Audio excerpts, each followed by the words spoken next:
Surat pemakzulan Wakil Presiden Gibran Rakabuming Rakaresmi diterima DPR dan ini bisa jadi babak baru dalam politik Indonesia.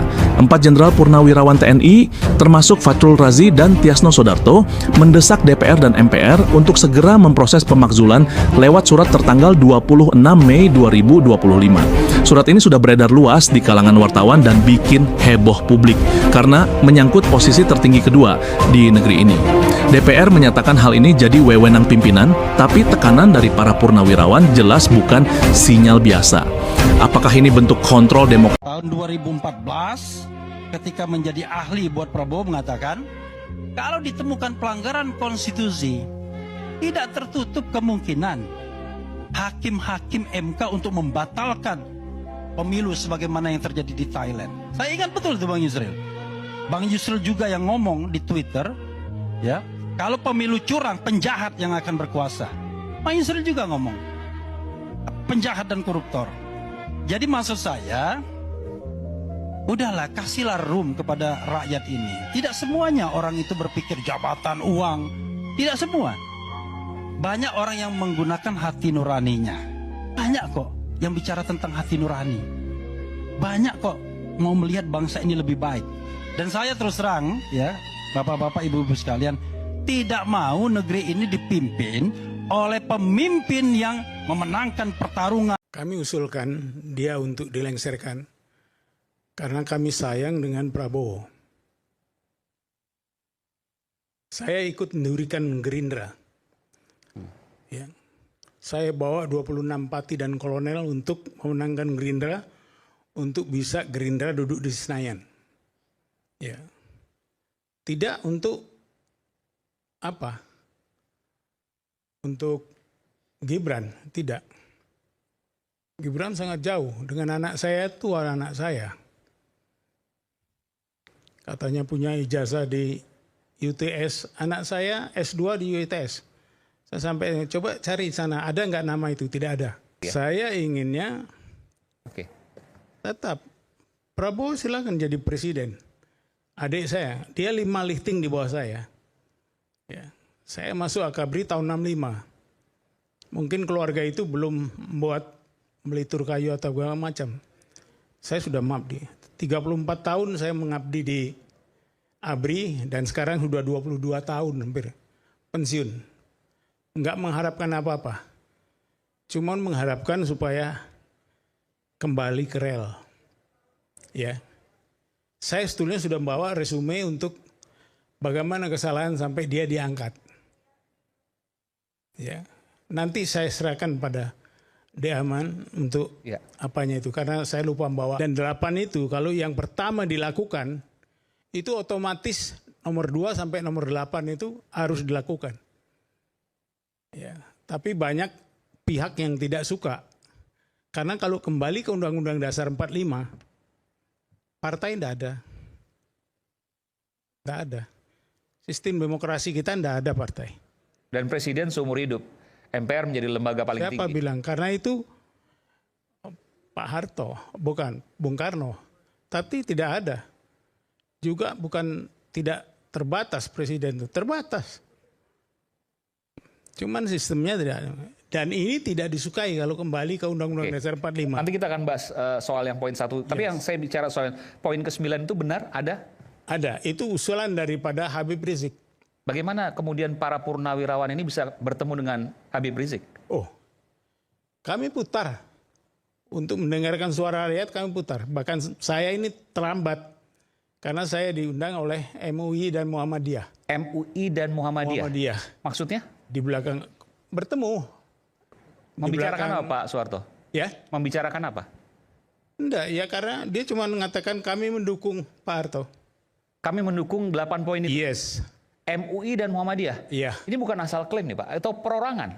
Tidak. Secara organisasi atau perorangan? Secara organisasi. Sorry, ini agak serius Pak, kalau bicara secara organisasi. Dari mana Bapak bisa mengatakan bahwa MUI dan Muhammadiyah mendukung Purnawirawan TNI 8 poin usulan itu? Secara organisasi pada Pak waktu itu bersurat kepada mereka. Oh Pak, nanti kami undang Bapak bertemu sana. Tapi kami mengundang, tapi kami mendukung 8 karena itu. Oke. Halo teman-teman, kembali lagi bersama saya di channel ini. Salam NKRI harga mati. Teman-teman, dalam video ini kita telah mendengarkan sebuah cuplikan video yang disampaikan oleh Bung Denny Siregar. Tentunya hal-hal seperti ini menjadi sebuah pemahaman bagi kita dalam menilai perjalanan politik yang terjadi di negara kita. Perlu kita menyadari bahwa pada dasarnya negara kita dipenuhi dengan berbagai macam dinamika ataupun masalah-masalah yang ada, dan itu disebabkan karena oknum-oknum tertentu yang kerap kali mereka menginginkan sesuatu dengan menghalalkan berbagai macam cara, sekalipun cara-cara itu adalah cara-cara yang haram. Pada kesempatan kali ini, ketika kita melihat flashback ke belakang perjalanan seorang Jokowi, mantan Presiden Republik Indonesia. Dulu beliau adalah orang yang dibangga-banggakan. Dulu beliau orang yang diidolakan, bahkan ada banyak orang yang cinta terhadap beliau. Namun pada dasarnya ketika kita melihat tujuan-tujuan Jokowi melakukan hal seperti itu, ternyata ada niatan-niatan terselubung bertujuan untuk menguasai segala suatu lini di pemerintahan, dimulai dari anak-anaknya dan juga menantu-menantunya. Dia memberikan sebuah karpet merah kepada orang-orang seperti itu. Artinya apa yang dilakukan oleh Jokowi membuat masyarakat kecewa. Ternyata yang diperjuangkan Jokowi selama 9 tahun lebih lamanya itu hanya demi kepentingan pribadi. Lantas ketika PDI Perjuangan mulai geram dan mulai memberikan sikap tegas terhadap Jokowi yang tak kunjung berhenti untuk melakukan tindakan-tindakan seperti itu. Ketika Jokowi menjadi seorang wali kota Solo, awalnya Jokowi hanyalah masyarakat biasa, hanyalah kader biasa. Dia tertarik di PDI Perjuangan karena kepercayaan Ibu Megawati memperjuangkan Jokowi menjadi seorang wali kota di Solo. Artinya Jokowi mendapat kepercayaan yang lebih dibanding dengan anggota-anggota yang lain. Ibu Mega, apa ya sih yang tidak dikasih oleh Ibu Mega? Ketika Jokowi menjadi wali kota, tidak cukup di situ. Bu Mega mengangkat Jokowi, mendukung Jokowi, mengarahkan seluruh kader PDI Perjuangan untuk mendukung Jokowi menjadi gubernur di DKI Jakarta. Di kala itu Jokowi pun menang. PDIP tetap makin jaya. Artinya dalam perjalanan Jokowi di kala itu memperjuangkan suatu keadilan, Bu Mega mempercayakan Jokowi menjadi seorang presiden, ya. Namun pada dasarnya ketika Jokowi selesai menjadi seorang gubernur, tidak cukup di situ. Bu Mega sayang terhadap Jokowi, Bu Mega cinta terhadap Jokowi, Bu Mega percaya terhadap Jokowi. Bu Mega tertipu dengan cover yang dilakukan oleh Jokowi, sehingga pada dasarnya Bu Mega mempercayakan Jokowi untuk memimpin Indonesia, untuk memimpin seluruh provinsi-provinsi di negara ini. Namun kepercayaan itu terlihat dan terwujudkan dalam diri Jokowi, sehingga Jokowi menang sebagai presiden satu periode di kala itu.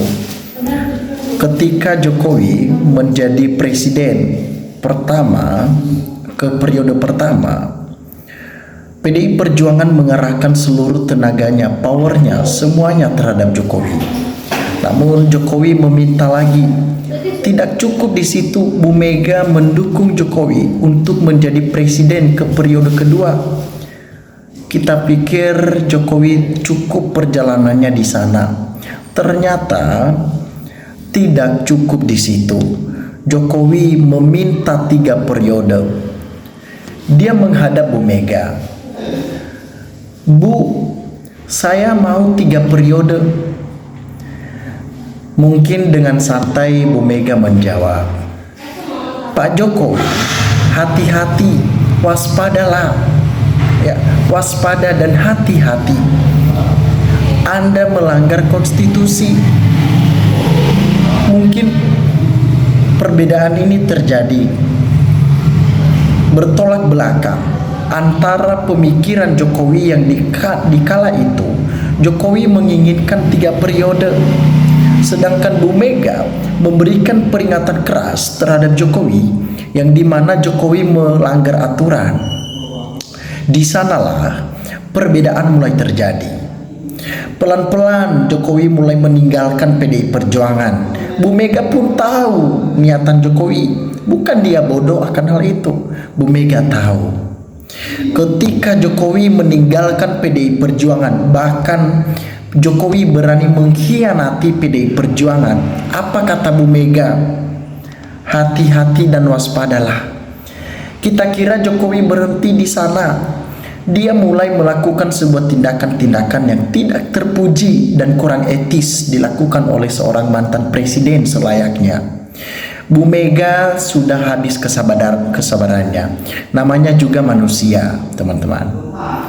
Bu Mega bersumpah akan menghancurkan Mulyono yang selalu mencari gara-gara terhadap PDI Perjuangan. Sehingga Jokowi dipecat secara tidak hormat dari PDI Perjuangan. Begitu memalukan, bukan? Sangat memalukan sekali. Itulah perjalanan Jokowi yang melanggar aturan dan lupa siapa yang telah mendukung beliau semasa perjalanan karir politiknya. Itulah yang dialami. Teman-teman dimanapun Anda berada, teman-teman, silahkan berikan tanggapan teman-teman di dalam kolom komentar ini.